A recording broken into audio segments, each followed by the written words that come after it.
Welcome back to the Boar's coverage of the 2026 SU Spring Officer Elections, where we are offering all candidates for full-time officer positions an interview with our team ahead of Big Decision Night.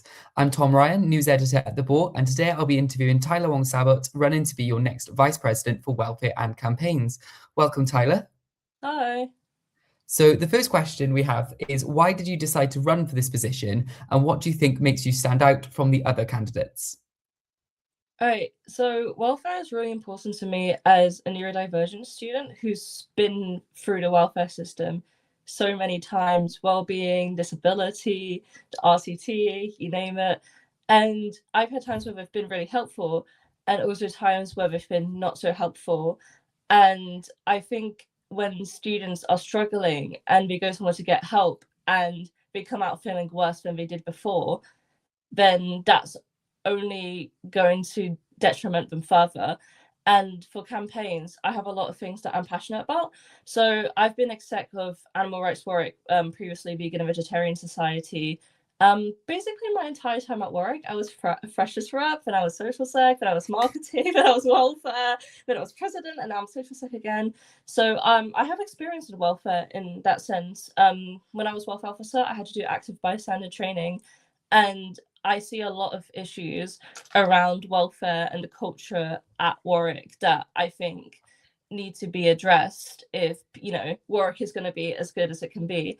In terms of the other candidates, it's kind of hard to say because, one, I don't want to discredit them, and I can't actually see their manifestos, but I would assume they're running on vaguely similar principles. I guess for me, it's I feel that compared to other people, I'm very willing to talk about my own mental health struggles. I'm not saying it's a bad thing to want to keep them to yourself, but I don't mind talking about how being autistic has affected my experience at university, for instance, and also focusing on some issues that maybe consider more niche, like for example, plant-based unis, the dairy awareness campaign and cruelty-free pharmacy, which we all do at Animal Rights Warwick, but also other things that I haven't seen particularly come up when it comes to welfare, such as feeling of loneliness that a lot of students are experiencing, and also the transition for students who are just coming into uni and for leaving uni. I feel like that's something that's often overlooked. You touched upon it there, but how would you, as VP Welfare and Campaigns, seek to continue to improve mental health and wellbeing provision on campus? Yeah, so I think that there are services available, obviously, but I feel that when a student is having welfare issues, I'm speaking from experience, the response is always go to well-being, go to well-being, go to well-being. And then you go to well-being, and I'm not discrediting well-being at all, but sometimes it's not what every student needs. So I think one of the things I included on my manifesto was improving awareness of all the welfare services available.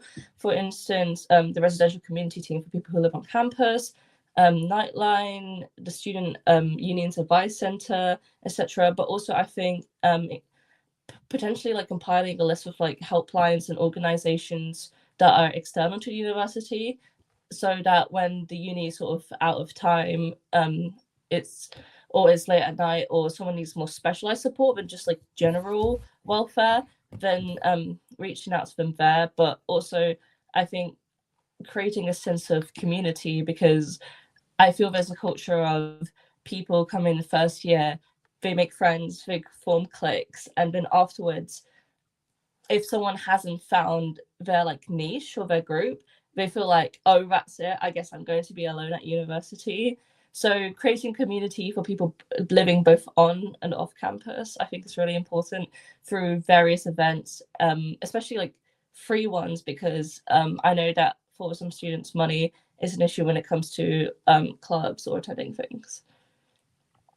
And so, next question is: report and support disclosures rose for the fourth year running in 2024-25. Are you concerned about these figures, and what more do you think the SU can do to support students? It's difficult because on the one hand, I'm glad that people are reporting what's happening to them, and on the other hand, it's not good that people are finding themselves in these situations. So it's sort of double-edged sword there. I think that it's hard to know whether this is because more incidents are happening or there's more awareness of them. But I think I did also put on my manifesto to look into report and support and whether survivors and people who report are being treated appropriately. Oh no, sorry. Let me put it back. So report and support, I've known people who've gone to report and support and they felt the process was almost like re-traumatizing. They would go there with like mountains of evidence. They would have like witness testimonies, CCTV footage even, and the university would be like, okay, we do think this person has done this awful thing to you. We're going to have to write a formal apology letter. And it's like, it's absolute madness because I don't know how much I can slag off the university, to be honest, but you know, we all have to do the Warwick values or like conduct Moodle every year as students, and you know, I would hope most of us follow that, and it's like none of it is sort of new to us, but it feels like there's a sense that people are violating boundaries or consent because we just don't know what it is, and I don't think that's necessarily the case. Obviously, I think it's really important to teach about consent and boundaries, but I think some people, even with the full awareness, will just disregard that. So I think it doesn't really make sense how the uni will make us do these courses, offer these training, say we are zero tolerance, and then when someone actually like potentially like abuses someone, they get a slap on the wrist. Like, where's the consistency in that? So I'm not saying, the best thing to do for report and support is we need to punish people more, but we need to not re-traumatize people who've been through things. And sometimes it feels they're made to feel like they're the ones in the wrong for reporting, like the constant like questioning and doubting of their experiences. And I think that's something that needs to be looked into, because no one should be afraid to come forward with their experiences because they think that they're not going to be believed, or two, even like not necessarily ridiculed, but made to feel lesser because they spoke out. So as well as report and support and mental health provisions, another problem on campus for many students is the cost of living crisis. And even though the co-op has replaced routes, prices haven't drastically fallen for students, as an article in the Boar found last year. Across the SU run outlets and the SU's relationship with the university, what more would you want to do to support students with the cost of living crisis? Yeah, I think that's really important because, well, as current and previous welfare officers have said, when you don't take into account people's material conditions and their financial status, then it's sort of hard to address their mental health issues, because for so many students, mental health care is sort of paywall, like they can't access it because NHS waitlists are too long and private care is too expensive. It's I guess it has to do with increasing uni resources. I know the SU does offer cost of living support, and there are like financial hardship schemes by the university. I think those need to be promoted more because I'd not actually heard of them till relatively recently. And I think a lot of students, they know they need support, they don't know where to go. And sometimes the university website is a bit of a maze. Like, it's there, but it's not easy to find and it's not accessible.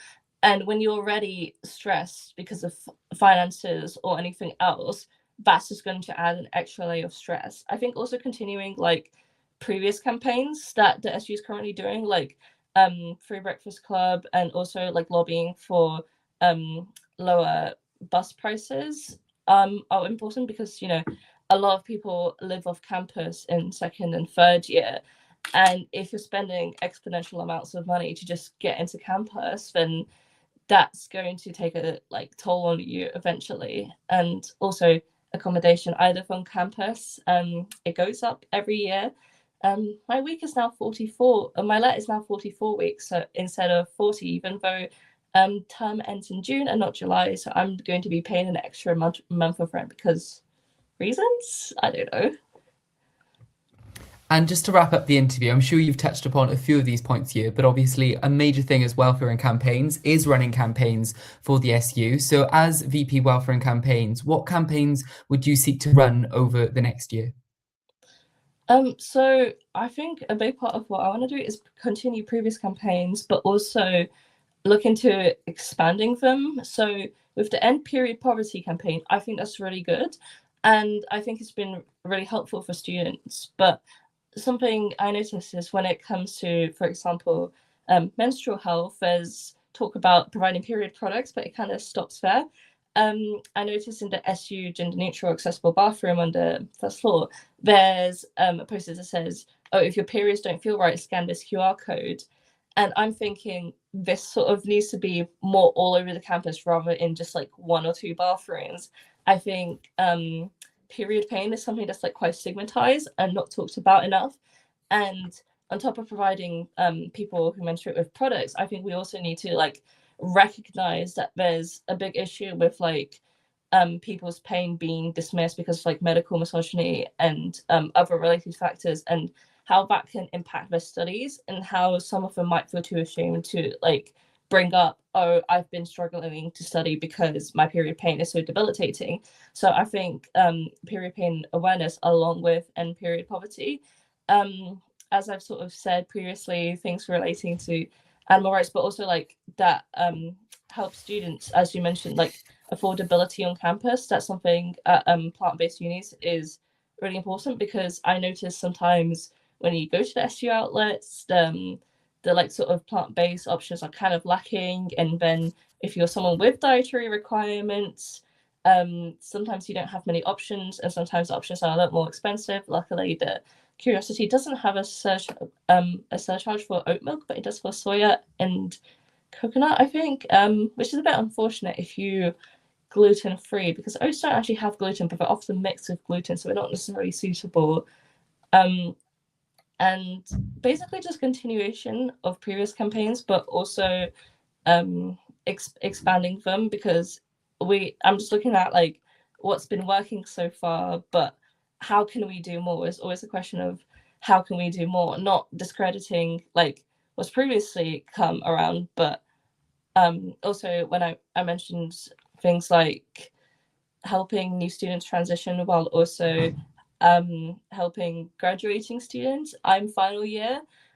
I don't know what I'm gonna do afterwards. I feel there's a lot around like careers and employability, but I feel that's quite limited. It's like, oh, this is how you become employable, and that's basically it. It's like, right, but how do I know where I want to work? It's almost I almost feel like it's an assumption of, you know what you want to do, we're going to help you do it, rather than acknowledging that people are, when they come to uni, they might be feeling homesick. When they leave uni, they might be feeling terrified because they got really used to being here. So yeah, basically things like that.